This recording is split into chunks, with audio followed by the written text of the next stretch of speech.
오늘 베드로전서 5장 말씀을 통하여서 우리의 영혼이 깨어나고 우리가 사는 이 치열한 영적 전쟁에서 끝까지 승리하도록 노력하시는 저와 여러분들 되시기를 주님의 이름으로 축복합니다.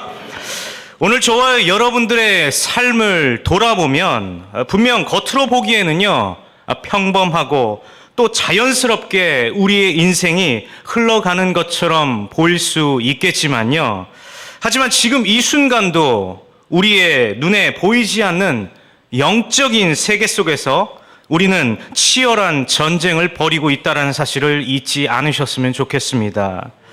그러기에 오늘 이 예배 자리에 참여한 어떤 분들은 누군가 분명히 이유 없이 무기력함에 빠져 있을 수도 있고요, 또 아무 이유 없이 영혼이 지쳐가고 있을 것인데, 이로 인하여서 기도할 힘도 없고 또 예배를 드려도 감동이 없고, 또 어떤 분들은 예배를 드려도 마음 깊은 곳에서 자꾸만 하나님과 나와의 관계가 점점 멀게만 느껴진다고 말할 수도 있을 것입니다. 여러분, 근데 그것은 과연 무엇을 의미하는 것일까요? 단순한 감정 기복 때문에 이러한 일이 발생되는 것일까요? 아니면 그냥 피곤해서 우리 마음 가운데 이러한 생각과 몸의 반응이 일어나는 것일까요? 사랑하는 여러분, 바로 이 모습은 지금 저와 여러분들이 영적인 공격을 받고 있다라는 분명한 신호임을 기억하시기를 바랍니다. 사랑하는 여러분, 사탄은 오늘 우리의 삶을 겉으로 무너뜨리지는 않습니다.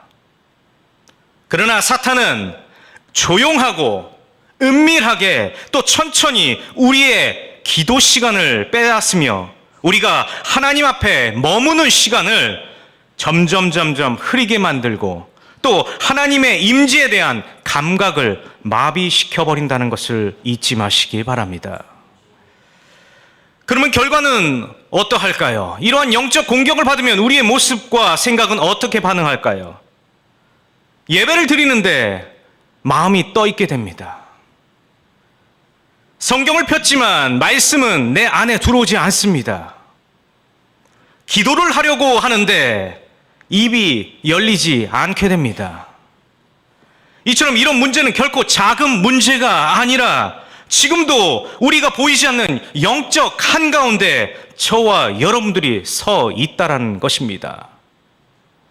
그러나 여러분, 꼭 기억하십시오. 이 영적 전쟁은 굉장히 힘들고 고달프지만 그럼에도 우리는 이 영적 전쟁을 반드시 승리해야 할 싸움이라는 것입니다.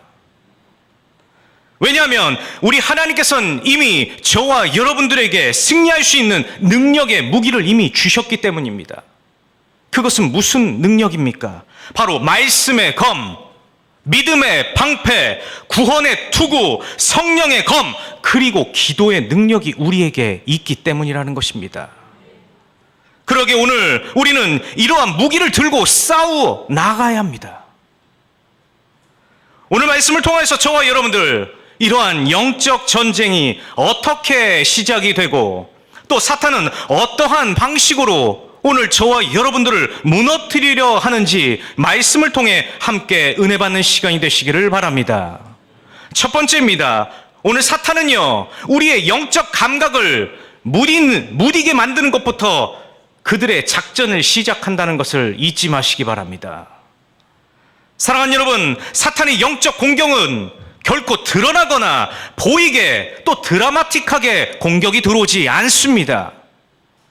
조용히 들어옵니다. 그것도 아주 교묘하게 사탄은 우리에게 슬며시 들어옵니다. 이처럼 사탄은 조용히 또 아무도 눈치채지 못하게 우리의 영적 심령에 슬며시 들어와서 우리에게 영적 공격을 시작합니다. 처음에는 그냥 조금 바쁜 날이 이어지는 것처럼 느껴지고 몸이 피곤하다는 이유로 기도하는 시간을 조금씩 줄이게 됩니다. 또 성경을 펴도 성경을 보는 시간은 점점 줄어들고 예배의 감동도 이제는 예전만치 느끼지 못하게 만들어버립니다. 그러면서 하루 이틀 지나면서 점점 하나님과의 관계, 거리가 멀어지고 있다는 사실조차 느껴지지 못하게끔 사탄은 우리를 만들어버립니다. 그런데 우리는 이것을 잘 느끼지 못합니다. 왜요? 왜냐하면 우리는 지금 이 순간에도 교회에 나와 있고 겉으로 보기에는 신앙생활을 열심히 하는 것처럼 사람들에게 보이기 때문이라는 것이죠. 사랑하는 여러분, 사탄은 바로 이 지점을 노린다라는 것입니다. 우리가 영적으로 둔감해지고 하나님의 임재에 대한 감각이 무뎌지게 만든 뒤에 사탄은 우리의 삶을 조금씩 빼앗아가기 시작을 합니다. 그러면서 하나님께 드리는 시간이 줄어들고 또 계속해서 기도는 줄어들고 핸드폰이나 오락이 더 편안하게 느껴진다라고 한다면 그것은 단순한 우리의 습관의 문제가 아니라 바로 사탄이 우리의 영혼을 공격하고 있다라는 신호임을 기억하시길 바랍니다. 팀 켈러 목사님이란 분이 있습니다. 이 목사님은 그의 책 기도라는 책에서 이런 말씀을 하셨어요.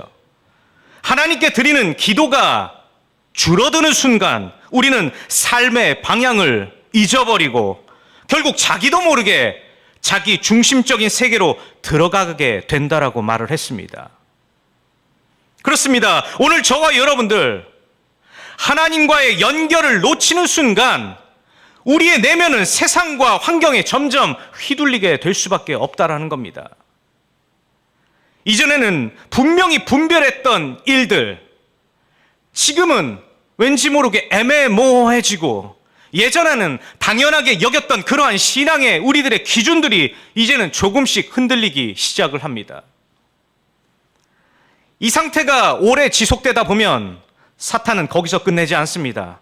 바로 다음 단계로 넘어갑니다.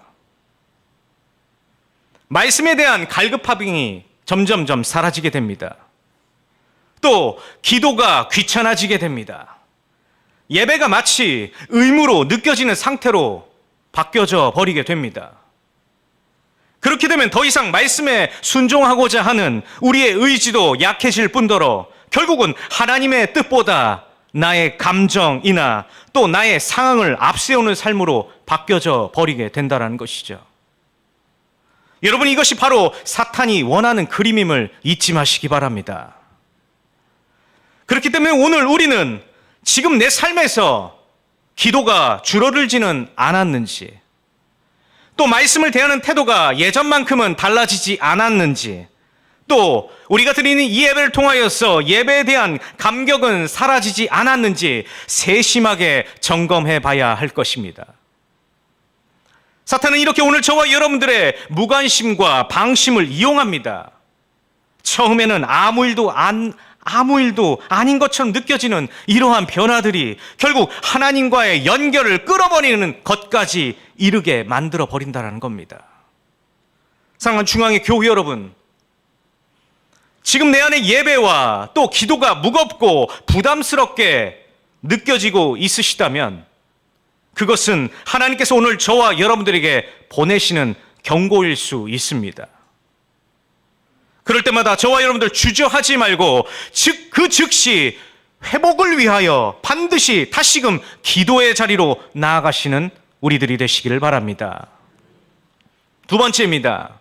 사탄은 저와 여러분들의 재정적인 위기가 닥쳐왔을 때 그것을 빌미로 저와 여러분들의 믿음을 흔들기 시작함을 기억하시기 바랍니다. 신앙생활은 생각보다 현실적인 문제들과 깊이 연결되어 있는 것 같습니다.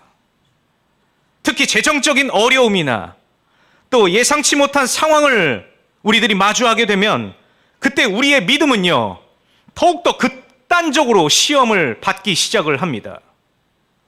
갑작스러운 수입의 감소, 직장의 불안정, 감당하기 힘든 지출이 우리들 가정 가운데 일어나게 되면 그 어느 누구도 마음은 점점 조급해지고 생각은 복잡해지기 시작을 합니다.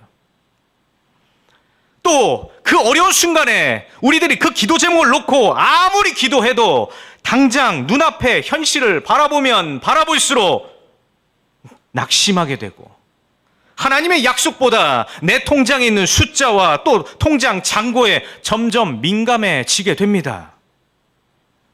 사랑하는 여러분, 바로 그때 사탄은 그 틈을 노린다는 사실을 기억하시기 바랍니다. 그러면서 우리의 연약함으로 인하여서 하나님의 관계에 있어 신뢰가 약해질 때 그때 그 틈을 이용하여 사탄은 우리가 그 틈을 더 크게 열도록 속삭이기 시작을 합니다. 처음에는 단순한 의심에서부터 시작을 합니다. 내가 하나님을 이렇게 열심히 믿는데 왜 이런 일이 생길까? 라고 이렇게 생각을 하다가 시간이 점점 지나면서 그 생각은 의심과 불평으로 뒤바뀌기 시작합니다. 왜 하나님은 내 기도에 응답하시지 않는 것일까? 내가 대체 내 인생 가운데 무엇을 잘못했는가? 라는 이런 생각들이 우리 마음 가운데서 하나둘씩 일어나기 시작을 합니다. 어느 순간부터는 하나님을 의지하려는 그런 믿음이 더욱더 생기는 것이 아니라 내 힘으로 내 스스로 내 인생을 살아가야 한다는 생각이 점점 나를 컨트롤하기 시작을 합니다. 이처럼 하나님을 신뢰하지 못하는 마음은 결국 어떻게 됩니까? 계산과 타협으로 점점 흐르게 된다는 겁니다. 이후 우리는 예배보다 일을 택하게 되고 기도보다는 오히려 내 안에 있는 그 불안을 해결하기 위해 저와 여러분들은 온갖 방법을 다 찾기 시작을 합니다. 그때가 되어서는 우리가 믿음으로 살겠다라는 그 고백은 어떻게 되어 있습니까? 점점 이미 뒤로 밀리고 이미 우리 앞에는 생존과 현실이라는 이름 앞에 이 믿음을 이미 양보해버린 상태가 되어 버렸다는 겁니다. 하지만 여러분, 문제는 여기서 끝난 것이 아닙니다. 이렇게 한 걸음 물러서게 되면 사탄은 또 거기서 멈추는 것이 아닙니다. 사탄은 거기서부터 더 나아가서 또 다른 생각을 우리들에게 심어넣기 시작합니다. 하나님이 널 버리신 것 같아. 하나님이 널 돌보지 않는 것 같아. 이제 너의 인생은 너의 몫이야. 너 혼자 네 살 길을 찾아야 된다라고 유혹을 하기 시작을 합니다. 이런 생각은 점점 하나님의 선하심을 의심하게 만들고 결국 나중에는 우리들의 기도마저 힘을 잃게 됩니다. 저와 여러분들의 신앙은 원래 우리들의 삶을 지탱해주는 그러한 믿음의 중심이었는데 어느 순간부터 짐처럼 느껴지고 현실에 도움이 되지 않는다라고 생각을 하기 시작을 합니다. 하지만 여러분 기억하십시오. 성경은 재정이 축복의 기준이 아니다라고 분명히 말을 했습니다. 오히려 예수님은 부자가 천국에 들어가는 것이 얼마나 어려운지를 말씀해 주셨고 제자들에게는 매일의 떡을 구하는 그런 기도를 가르쳐 주셨다는 것을 잊지 마시기 바랍니다. 또한 하나님의 사람들은 늘 풍족해서 복을 받는 것이 아니라 때로는 부족함 속에서도 하나님의 신실함을 붙들며 살았다라는 사실을 기억하시기 바랍니다. 욥은요, 동방의 의인이고 동방에서 제일 가는 부자였습니다. 그런데요, 어느 순간 모르게 한순간에 재산과 자녀를 한꺼번에 대처할 상황도 없이 모든 것을 잃어버렸습니다. 그러나 그럼에도 불구하고 욥은 하나님을 원망하지 않았음을 저와 여러분들 꼭 기억하시기 바랍니다. 다윗은요, 광야에서 수년을 지냈지만 그럼에도 불구하고 시편을 보면 불만 불평을 한 가운데서 그럼에도 불구하고 하나님을 노래했다라는 것을 잊지 마시기 바랍니다. 이들은 상황보다 하나님을 더 크게 보도록 노력했던 인물들이었습니다. 오늘 우리도 마찬가지입니다. 재정적인 위기와 상황과 그러한 혼란 속에서도 하나님의 약속은 변하지 않는다라는 것입니다. 하나님은 지금도 저와 여러분들의 필요를 과연 모르실까요? 아니요. 오히려 우리들보다 우리의 필요를 더 잘 아시는 분이 바로 하나님이실 겁니다. 그렇기 때문에 우리의 필요를 더 아시기에 우리가 진심으로 끊임없이 하나님 앞에 기도할 때 하나님의 방법과 그 하나님께서 응답하시는 그때 우리를 인도해 주시고 우리를 도와주신다는 그런 분이심을 결코 신앙의 끈을 놓지 않는 여러분들이 되시길 바랍니다. 이처럼 오늘 우리가 해야 할 일은 하나입니다. 바로 믿음을 지키는 일입니다. 비록 주어진 상황이 너무 어렵습니다. 또 우리가 이해가 되지 않더라도 하나님을 향한 그 신뢰가 우리가 하나님 앞에 놓지 않는 것이 가장 중요함을 잊지 마시기 바랍니다. 무엇보다 이러한 어려운 상황 속에서 사탄의 거짓이 숨어 있고 하나님을 의심하게 만들려는 전략이 우리들 마음 가운데 숨겨져 있음을 기억하셔서 오늘 저와 여러분들 이럴 때일수록 우리는 더욱더 분명하게 하나님의 말씀을 붙들고 하나님을 찾고 믿음의 싸움을 반드시 승리하도록 노력하는 저와 여러분들 되시기를 바랍니다. 마지막 세 번째입니다. 피로감과 무기력 그리고 반복되는 무관심은 사탄이 우리의 신앙을 무너뜨리는 은밀한 방식임을 기억하시기 바랍니다. 사랑하는 여러분, 신앙이 무너지는 이유는요, 항상 큰 고난이나 갑작스러운 타락 때문만은 또 아닙니다. 우리는 오히려 조용히 천천히 믿음이 약해지는 경우도 있습니다.